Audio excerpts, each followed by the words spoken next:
here on HYVA, HYVAssistant.com, and my name is Owen Magab Inao, and part of this blog series that I have right now is I'm going out there specifically talking to entrepreneurs who run 80% or more of their business online. So basically run their business virtually to try and learn how exactly they came to this point of that journey of virtualizing their company, so we can learn from them and hopefully apply the lessons learned in our businesses. And today I have David Ciccarelli from HYVAssistant.com on the show. So before we get started, David, I want you to introduce yourself to my audience, and let's go. Sure. Well, as Owen mentioned, David Ciccarelli, co-founder and CEO of a company called HYVAssistant.com. We are an online marketplace that helps small businesses, advertising agencies, marketing professionals work with professional voiceover talent. And most small businesses come to the website to look for a voice talent, really for any number of things that are really typical across most small businesses. Maybe it might be a phone system recording where you call into a toll-free number and there's a greeting there at the beginning that welcomes you. Yeah. Also, there might be maybe a software demonstration or a tutorial online, maybe a promotional video. So all this type of new media and digital media is best told with the support of a professional voice talent that can really be that brand ambassador that brings your company to life and helps tell your story in an effective and powerful manner. So essentially, it's kind of like a outsourcing website like Elance or Odesk, but specific to voice-related kind of projects. Is that the sense I'm getting from that? Yep, that's exactly it. And there's a couple things that are unique because, first of all, the portfolios, if you will, that the voice talent have, their profiles are different. We're going to talk about things like their experience, their biography, is going to be, talking about their work experience, their artistic experience, but also get into things where they have sample recordings of their voices. So you can actually hear, recordings of maybe a commercial that aired on NBC, or it might be a video that was on YouTube that was promoting a particular brand. So you can actually hear the sound of the voice, even if it's for, let's just say, a cartoon or an animation. Yeah. Often you might want to be looking for a sarcastic voice, or maybe a particular language, or somebody has a different accent. You can quickly go through the search engine at voices.com and be able to search by keyword just like you would at Google, except you're looking for a quality or a characteristic of that voice and be able to hear those samples. So you're right. It is very much kind of that freelance marketplace, but obviously some of the workflow is a bit different, and the nature of the talent is all around the human voice and those kind of audio recordings. Okay, and just so that we can get some insight as to how you even got started in this, because sometimes I always want to learn, how you even got started in the business, because it can also give us some information as to your progression as to where you are right now. So, what need did you even see in the first place to start this service? Sure. So I actually have a background in audio engineering. So I went to went through school to become a music producer and audio engineer. Recorded a lot of local bands, music productions, mixed sound to video and for television and so forth, and actually started my own recording studio. And at that point, kind of fast forward a couple years, one day a lovely young woman came into the recording studio, and I said, "Wow, you have a really great voice. I need to be doing some commercials. Do you think you can help me out?" And one thing led to another, and as she says, nowadays things got romantic, which means we actually hit it off and got married, and kind of that recording studio actually evolved into us building a website to do these voiceovers for commercials and for those other kind of applications that I talked about. So we were doing this type of work locally in my hometown. Sorry about that. It's okay. Listen, I didn't turn up my phone, so we're keeping it as real as possible. Yeah, that's okay. My phone and my phone just broke us up, but I'm going to turn on my phone right now. Let's go back into it. Sorry about that. Sure, that's okay. So we, basically we were, having a modest degree of success doing these recordings in London, Ontario, which is my hometown here, and realized that there's actually a global market for this same type of work. So what if we could build this website that connects, these professional voice talent who typically work from their home recording studios with those businesses that have the need. And basically want to get that work done quickly and typically by a professional. So we really sold about, I think we had about $50,000 or $60,000 worth of recording studio equipment, wow. Microphones, computers, big mixing console and so forth, and reinvested that in web servers, a telephone system. Computers, and basically hired a developer enough to get us to make kind of the transition from, us actually doing the work and being kind of independent providers into operating this global marketplace that we still run today. So definitely, it's kind of a thing where you guys reach the point where you feel, you know what, there might be a need to provide the service, as you guys being the guys in the middle, providing that virtual access to people around the world with skill set to handle voice-based talent that everyone can get access to. So I guess from the onset of that point, it turns out that this business was going to be a virtual business, because there was no way these people were going to be working in an office for you. Well, absolutely. I mean, there was a couple of things that that might be of interest. I mean, first of all, I realized that the income potential and the revenue possibilities were limited by the sheer number of hours in the day. So kind of how much work could we physically produce and how much work that could come in. So that was the first realization, was in order to kind of break the boundaries of time constraints, we needed to move towards a virtual environment. And that also allowed us to work, basically have a website that was operating 24/7. So that was yet another reason to kind of move online, to be able to be doing, basically have that website working for us all the time as well. And also, another great reason of kind of that whole shift of moving the work online was be able to serve our customers a lot better and also providing them with the tools that they can actually answer a lot of these questions themselves in terms of gaining knowledge and free online training, which we do even to this day through podcasts and blogs and video tutorials as well. So there's really a whole host of reasons of why we eventually moved online. As I say, just more or less the model's been the same after 5 years. Definitely. And so, because we promised the audience that you run your business, at least 80% of your business online and virtually. So that's the promise we made to the audience. So let's dive into that a little bit as to how exactly do you do that.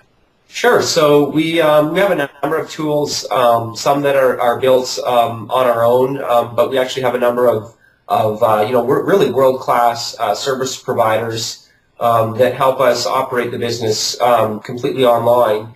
So the first one that comes to mind would actually be, aside from our business being really a software as a subscription-based model where people subscribe to our website on a monthly or an annual basis in order to access a whole suite of services. So we're kind of providing our customers with an online business as well. So in that same vein, to support our business, all of our administration is done online. We have a customer relationship management tool, also known as CRM, which is provided by Salesforce.com, which is probably the biggest name within the industry. Yeah. And a lot of people, might think, Salesforce is really just, kind of this glorified address book where you more or less track kind of a name and an email address and a phone number. But what we've done is really taken it to the extreme, frankly, where we can actually see a complete communications history of every single phone call that was made to the customer or inbound into our office here, every email that's been sent to the customer or every email that we've received, even a complete purchase history, any other kind of promotional offers or campaigns that have been presented to that particular customer. So we really have what's kind of coined within the industry as that 360-degree view of all of our customer interactions within that Salesforce.com system. In terms of kind of, managing kind of the day-to-day processes and how we actually serve customers, we also use another tool which your folks might be familiar with, which is called Google Apps. And so we use Google Docs we have probably a couple thousand documents uploaded to Google Docs, everything from a marketing strategy to a budget for the quarter or for the year, even to operational documents of a step-by-step process of how to handle a particular support question. Even forward-looking product designs, feature requests. So really, all of that is done either directly in Salesforce or done through kind of documents. If it's more of a work in progress, then usually we use Google Docs for that because we can have more than one person working on the same document at the same time. So those are really our two main tools, and they've served us well so far. Wow. And I think, if we just tell the audience what you're using right now, it makes it all look all easy. I want to go into details as to what kind of challenges did you also face during the process of trying to be more virtual, to run your business virtually. Just give us some examples of the experiences that you had in terms of challenges, I guess. Absolutely. Well, the one thing that comes to mind is really the notion of kind of having everybody buy into using these same tools. So if you're working with the team, it really needs to be encouraged and, almost to the point of it being enforced as that this is the only way that we're going to be managing this type of information. I find that if the whole team isn't using that same tool, then there's typically a communication breakdown or in the case of Google Docs is a good example. Sending kind of Word documents and Excel spreadsheets back and forth. The wrong information gets unfortunately gets used or passed along. It's typically kind of highlighting what are the benefits. And things like, well, it's going to reduce the amount of re-entering data, or it's going to increase our accuracy. It's going to get our branding message out there more consistently with our customers. So all these type of benefits really makes not only that individual staff member or team member that you're working with be more productive, so to speak. But also, we always try to make everybody's life a little bit easier along the way. So those are kind of the things that go through my mind when picking a lot of these tools, and then really try to encourage people to use them. Definitely. And so I see that you said that one of the challenges was getting people to get past what they're used to in terms of what they're used to get work done previously, maybe at their previous employment or whatever. And now they come into an environment where you're trying to encourage them to do things and make use of tools that allow work to be done virtually. And I'm trying to dive into that a little bit as to how does one really get the team to really buy into this? Because if you're using Google Docs, for instance, now, which is that allows you to do Word documents virtually, someone might come and say they want to make use of Word, which is what they've been used to. It's just a software that they install into their computer. So I'm trying to dive into how exactly you push that thing in your group for everybody to go virtual. Well, there's some tricks definitely. If somebody sends me a Word document, then I might even say, I'm sure it's great information. Please send me a Google Doc link. So if they want to create it in Word, that's fine, but then upload it into Google Docs and then send me the link. So that's one way I almost don't even look at the Word document. I'll usually kind of send it back and say, hey, show me the Google Doc, because really, if it's not done at the outset, then we're kind of gone down this whole path of sending these versions back and forth. Another way that we've really encouraged the adoption of Salesforce in particular is really, I think it benefits the entire team by having kind of one master system of record, if you will, of all of our customer information, because we're a relatively small team here, but we serve over about 150,000 users from all around the world, and the only way that we could possibly be able to do so is that if a customer calls in, that call is logged appropriately within Salesforce, and notes are taken, and we drop that down so that inevitably they're going to call back, or we're going to send an email to them, and we want to have the most up-to-date information on behalf of the whole, for the benefit of the whole team. So there's kind of an incentive for everybody to chip in and do their part, and it becomes obvious if somebody isn't doing it, because basically your name is we don't really make a big deal of this, but your name is actually flagged on kind of the last person that updated the account, and you're the one that took the call. So if the notes weren't kind of up to par, then we can just say, hey, what actually happened on this conversation? So I think everyone here has been really good about it. Actually, Salesforce out of the box, so to speak, provides a number of reports and dashboards that allow you to see, how often people are logging in. Are they staying logged in all day long? Are they accessing, what kind of information are they accessing within there? So you get a good feel. And actually, since we've started Salesforce, we've really been maintaining this 100%. They call it user adoption. So we've been maintaining this 100% user adoption, month over month. And they also provide peer benchmarking, so how similar-sized companies within a different industry or the same industry, how are they using the tool? We're anywhere from 10 to 20x more of a power user. So it shows you how many page views on average everybody looked at per month.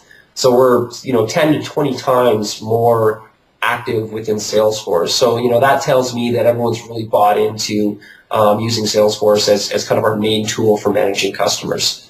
Definitely, and I can really see the benefits of having a customer relationship tool like that, where you have all the information about your clients in there, and anybody who's taking over the duties of handling a specific request from a client can actually just drill in and see what that is, and also even see history of the engagement that's been going on so far, as opposed to if you had something that was sitting on a computer or was in one location that everybody had to go to. It becomes really time consuming, but everyone can get onto the thing from the internet, and that's a good deal. But the thing too now is you guys had to go through a process of figuring out how to integrate these tools that you guys use virtually to your processes in your business, right?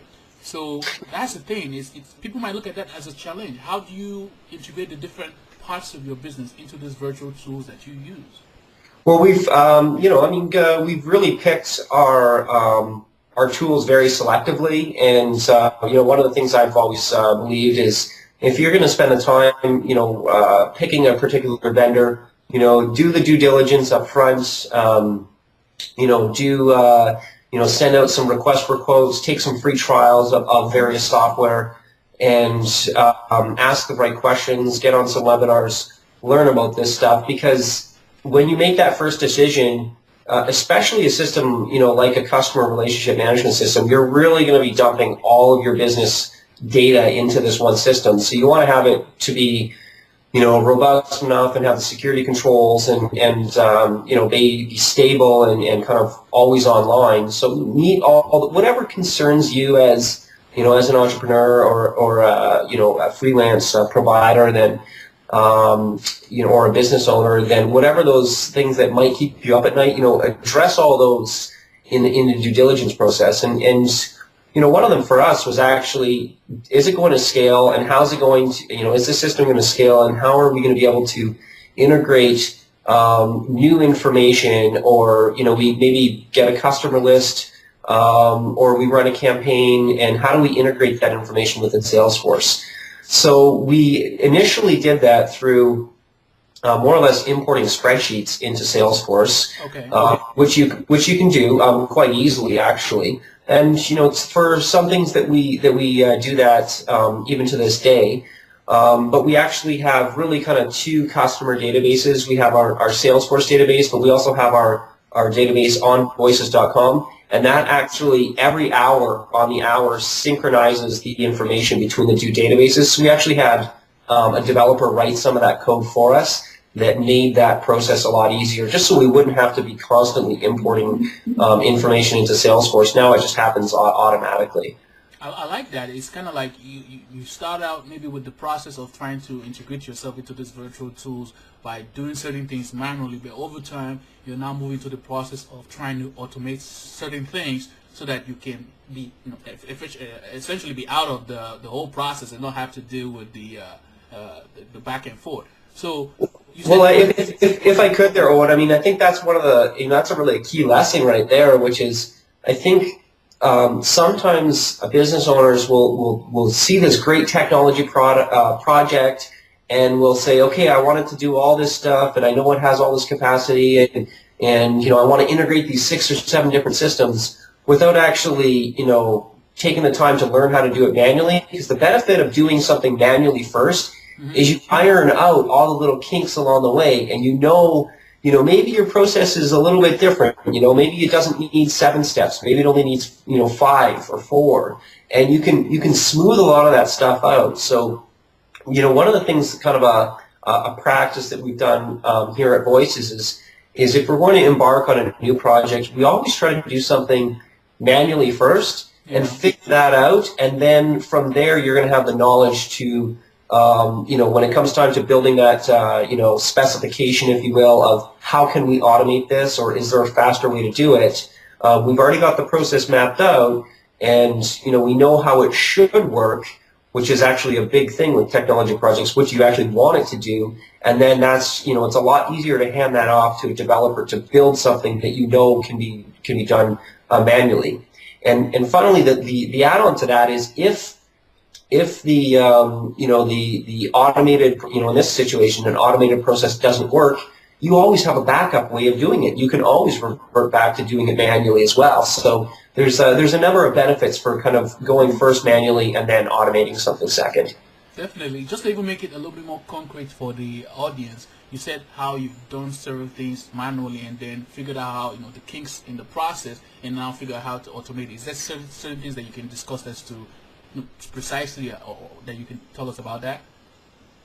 Yeah, absolutely. So there was one particular customer, a different scenario altogether. A customer that we were working with that wanted to integrate their web service with our web service.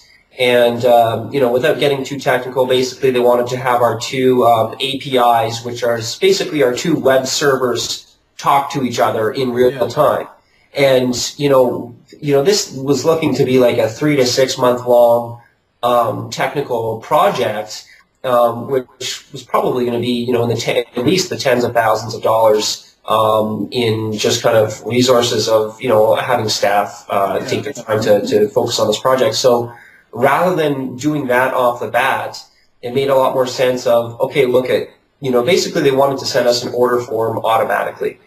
Rather than have their order system talk to our order system, we basically said, when you get an order, have it send us an email from your system, and we'll get the email and we will key in the new information, because we weren't sure of the demand, and we weren't sure of, kind of how much volume there was going to be. Are we talking, an order a day, or are we talking like 10,000 a week? We had, no idea. So, rather than, at the beginning, everybody wants to think, well, this is a multi-million-dollar contract, and it's going to be fantastic, and there's the promise of building something, but, kind of applying that, let's just figure it out, kind of the low-tech solution first, which was just send us the order by email. We'll get the email and then key in the information manually into our system.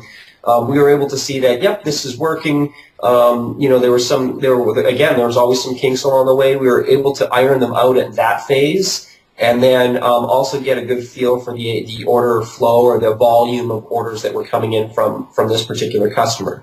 So, from there, we were able to then kind of work with their systems afterwards. So I think it actually saved us some time and got us kind of working together a lot faster than being in this, 6-month-long kind of technology project and not actually doing any business together. Which might also even cost a lot and not even end up working. And I like the way you take the whole process of, you want to do certain things, but you want to start out manually iron out all the kinks, know exactly the details, and then take that information and use that as a basis to automate the entire process.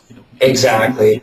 Make Exactly, and you know what? I mean, people like to think that every business is unique, and that's true to a certain degree. But I mean, much of it is driven by business processes, and is if you can kind of figure out, what those critical steps are, because again, oftentimes, not every single step is critical. It might be kind of a branch of that main process. So it is definitely worth taking the time to, maybe to build a few, even lists of the steps in a process or a flow chart of how, how you, everything from, a marketing campaign. What are the steps to launching a marketing campaign? What are the steps to answering a support case? What are the steps to issuing a refund if you need to? And by knowing these kind of things, then that's where you're going to find the efficiencies. And one of the kind of main levers in any business is actually how to speed things up and how to make things kind of move faster. And that's, you got to know what are all the steps in order to figure out, can that even possibly go faster or not. So you hit it right on the head. That's what we do is start small and simple, and then elaborate on it and automate it, and hopefully that speeds everything up. Yeah, that's essentially. I don't know if you read this book, The E-Myth by Michael Gerber. Absolutely, yeah. That's what it is. It's basically taking the time to systemize it so that people can, either you automate it by having a machine do it, or you have someone that knows the entire process step by step to handle it for you, and you can be taken out of the picture so that you can work on your business. I definitely like that. And some people might say, okay, yes, I get the point of being able to systemize everything, lay out everything as to what we do, but there's certain things in our business that we cannot automate and have a machine do, right? So how they overcome that kind of challenge? Yeah, so I mean, there's definitely areas within any business that shouldn't be automated. Things like speaking to customers one-on-one on the phone. Communicating by email. You never just want to have like a canned response that goes back to a customer and presume that it's going to answer their question. Yet another area. Really, this anywhere around. I would say kind of customer engagement, whether it's on the support side or on kind of the marketing and obviously nowadays.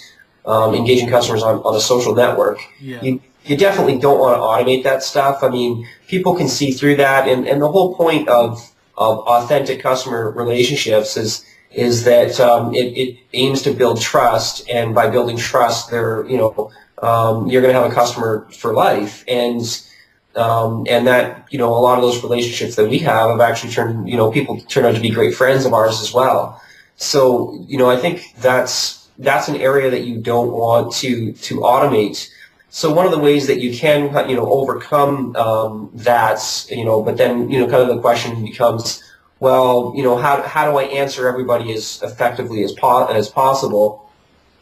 So we've actually developed a number of two things. One is guidelines, which is appropriate ways to open and close an email. Ways to kind of address a customer, loose scripts on the phone of how to guide a customer through a certain situation, or how to give them help regarding a certain topic.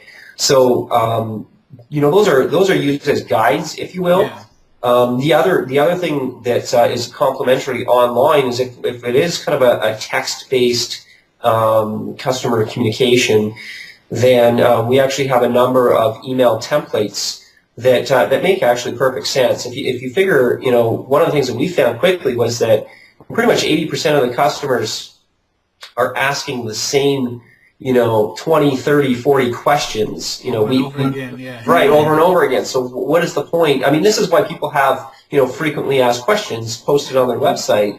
Not everybody reads those, so they send you an email. So, we basically, our email templates are more or less set up as answers to frequently asked questions, and at least at Voices.com, we get a lot of people that say, well, I've been told I have a great voice, how do I get started within the industry?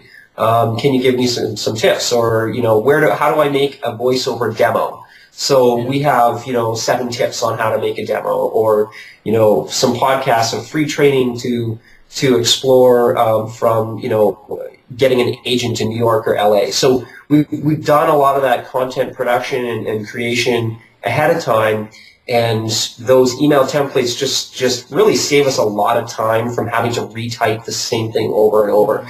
And it's the information that matters. I mean, if we can kind of open it, and if there's an opportunity to personalize it, we always do that. But kind of the body of that email definitely doesn't need to be written, uniquely every time. It's almost better from kind of a consistency point of view. Through the lens of marketing, you want to have a consistent message and answering things in a consistent manner. That it does make a lot more sense to, again, have that all templated and more or less be telling the same story to the same regardless of what customer it is.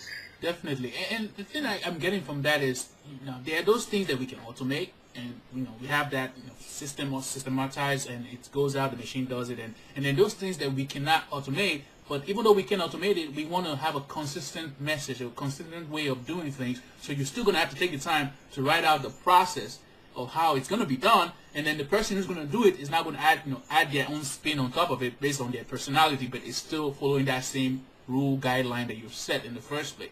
And then you said something about how, because you have people asking the same questions, over time you now have you build up kind of like a frequently asked question set of, answers, so you don't really need to keep answering the same thing over and over again. And I guess automatically when they get sent an email that is, the answer is already in your frequently answered questions, right? Then they get that information. Is that the case of what I was getting from that? Yeah, that's exactly it. So if we're building up a knowledge base is really what we call it. So if every time we answer something that hasn't previously been answered, or maybe it's a bit of a different situation, or maybe we launched a new part of the website or a new feature where we need a new article, we can actually submit a new article to our knowledge base. So our kind of collective knowledge is growing all the time with every new customer question and every answer that we give back. If it's not in there, then we can in this is again in Salesforce, when we answer that support case, we can tick a little box that says submit this information to the knowledge base, and then that gets queued in to be reviewed by one of the operations manager here at Voices.com to say, okay, yeah, there needs to be a little bit of editing for this, or this information just needs to be maybe reformatted, or there's this other section that could be added that would kind of flesh out that knowledge article a little bit more. But kind of the premise is there, that's great. So everybody's contributing, because I think one of the things that a lot of again, a lot of companies might be missing is that in the unfortunate situation where an employee kind of walks out the door and moves on to something else, that a lot of that information and knowledge that they've built up within their position leaves with them. Yeah. So it's kind of there's another reason for at least as a business owner, of why we want to have all this information pooled together in a knowledge base, or have product specifications collaborated on as a group in Google Docs, because it's not stored on one person's machine. So that's kind of the other reason that I find it really important. Whether it's actually somebody moving to another company, somebody going on mat leave, or maybe somebody's just sick for the day, we have access to all that information in one spot, and we're not having to ping somebody on Skype when they're at home, not feeling the greatest, asking them how to resolve something. We can just tap into the knowledge base. Yeah, definitely, and that also, because you have all this, information available to you, you can get access to it from anywhere, and you don't have to also depend on someone maybe being sick and now something is lost, you don't know how to do it. That also allows the company to scale, I think. Oh, absolutely. I mean, we've been able to, and just correct me if I'm wrong, Owen, but you said scale. Is that right? Like grow. I mean, because now you have the processes, everything all stored up. If someone leaves, you're not broken down by the fact that someone leaves. You know, someone else can come in. There's a process of retraining on that processes that they're going to be handling, but it still continues growing. Well, and so it does two things. I mean, scaling is definitely the first one. And we've really had those situations where we've either needed to add somebody in a position that basically bring on more staff. So the company has grown from just Stephanie and myself, my wife and I basically as the two co-founders to 15 people as we are today. So during that kind of growth, you're right, we basically have been on Salesforce since day one. We've tried to use these things like email templates and a knowledge base and frequently asked questions as a basis for serving customers really from the get-go. And that has helped new people who kind of come into our company be able to absorb a lot of this information a lot faster, because if they don't necessarily know how to answer somebody, they at least, the one thing we try to teach within our training is where to look for the information. Because if you know where to look for it, then you can probably, type in a few keywords and then be able to find it from there. So yeah, I mean, it definitely has helped us scale up the operations. Whether it's again, and I'm just thinking kind of in our sales team, these people have been able to learn about the product very quickly because we have great product descriptions with prices and kind of key features and benefits all in a little snapshot for them. But also, so as kind of new people can come on board and really be up to speed in 3 or 4 days as to everything we're doing and have access to all the tools. So the first couple of days are a little overwhelming, but then after that you get to slide right into it, and you feel a lot more comfortable with everything that goes on around here. Definitely, and all these things you've been talking about is what when you keep hearing people say, "Oh, you don't want to work in the business, you want to work on the business." This is a live example of you taking all that time to work on your business. Yes, it was obviously must have taken you time to set up all these processes, but now you've done it. The investment of that time has been done, but now you can move on and have things just run even without you. I'm assuming. Yeah, no, absolutely. I mean, we actually have. There was a funny situation just the other day where we had we're trying to figure out a better way for people to request time off. So we have what we call paid time off or time off requests. Obviously around the holidays, and it was actually back a few months ago, but the process in this particular situation was funny because it actually involved me to approve whether or not somebody got time off. And I actually said, look, I don't want to be, the bottleneck in this particular process. So take me out of the equation entirely, and someone else can basically our HR manager, who has the calendar of who's working when, is really a better person to be looking at that. So I mean, that's yet another scenario of kind of working on the business and realizing that I personally don't want to be involved in a kind of a decision like that is going to affect other people. So it's by being able to set up those processes, you can figure out, well, which decisions do you need to be part of as a business owner, and which ones can you kind of empower other people to be able to make those decisions on your behalf, and really on the behalf of the whole company. Definitely. And just to make sure if I got this correctly, are your staff all working in the same building, or are they working virtually for you? How does that work? Sure. So we, I mean, most of the time everybody is in the same building here.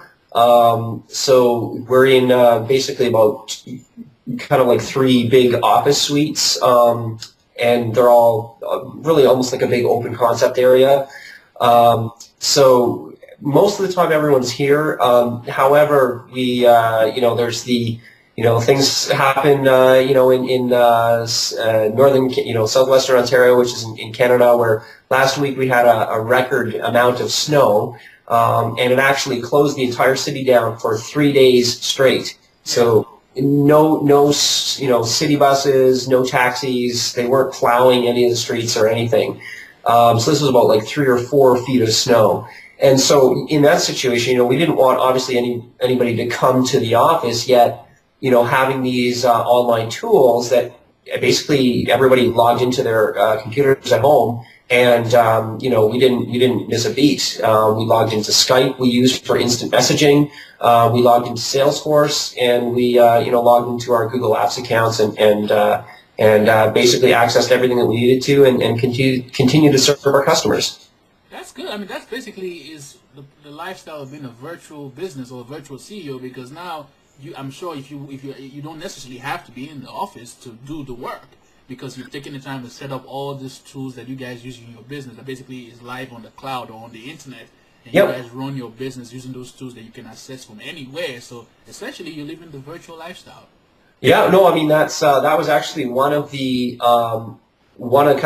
my personal, I guess, goals and ambitions right from the beginning as well, was to be able to kind of long before iPhone or BlackBerry was kind of really a full-powered smartphone, was wouldn't it be really amazing to be able to operate the entire business from a handheld device or a mobile phone?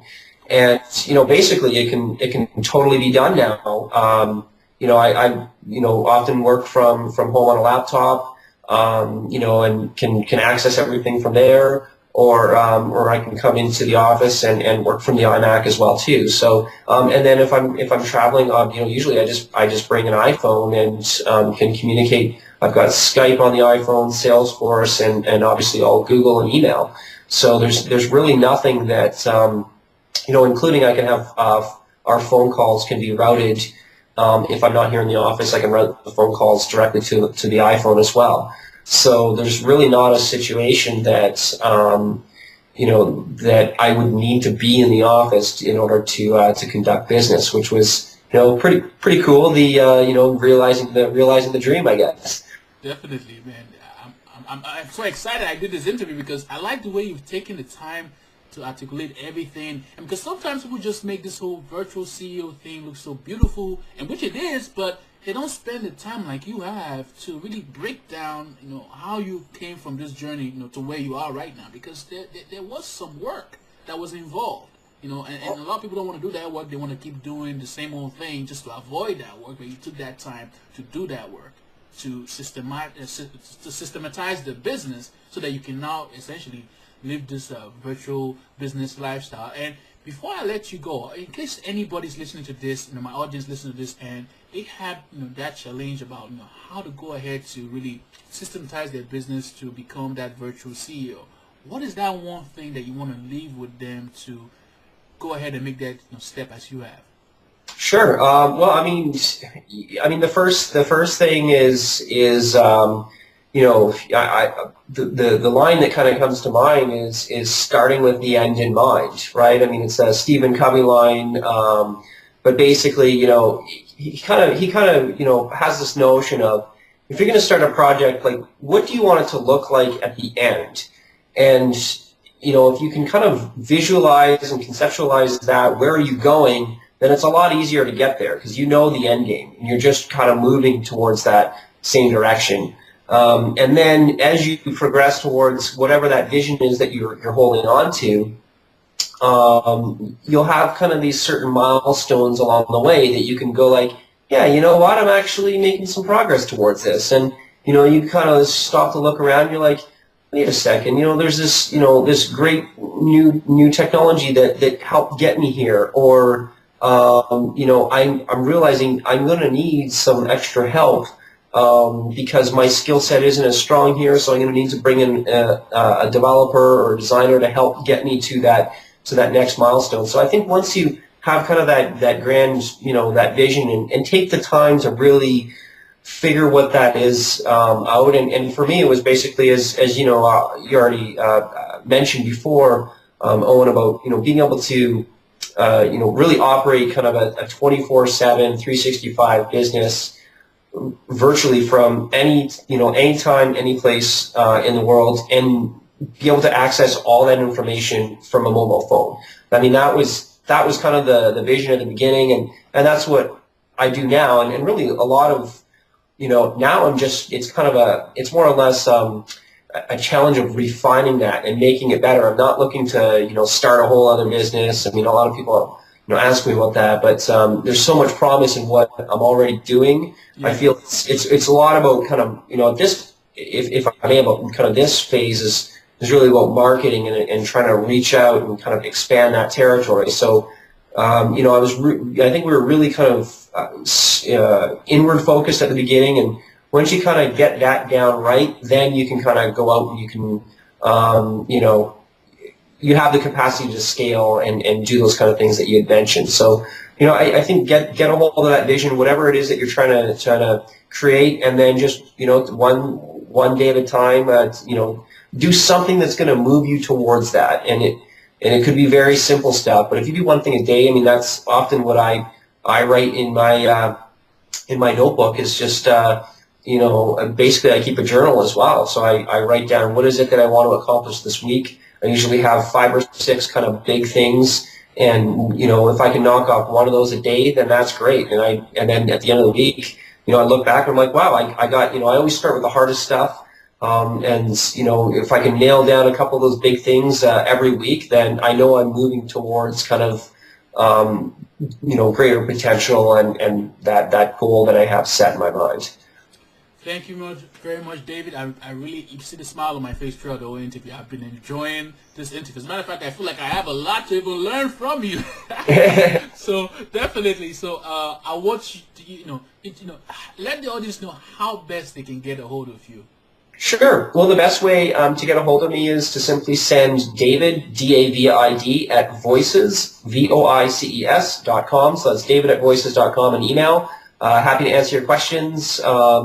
And of course, from there, I'll reply back as I always do, and I'll have all the other kind of social networks and all that good stuff you can find me at. But definitely encourage you to visit the site voices.com, and you can learn a little bit more about what we do, and hopefully it gives you some ideas for your own business as well. Thank you very much for coming on the interview. You're very welcome. We're done. All right, pretty cool. Welcome back. I hope you enjoyed today's interview. And before you go, I want you to do me a favor. I'm trying to build my community of entrepreneurs who find my content useful on Facebook, so we can engage, have discussions live right there on Facebook. And to get to my page on Facebook, you go to www.facebook.com/HYVASSISTANT. And again, it's www.com. What am I saying? No, it's www.facebook.com/HYVASSISTANT. And when you get there, what you're going to do is look for the a button that says like, and you click on that button, and then basically you become a fan of the page. It's that simple. You don't even have to leave me your email. Just click on the button that says like. And again, the page to go to is www.facebook.com/HYVASSISTANT. And that stands for HYVAssistant. Real easy. I look forward to seeing you on Facebook. Have a great day.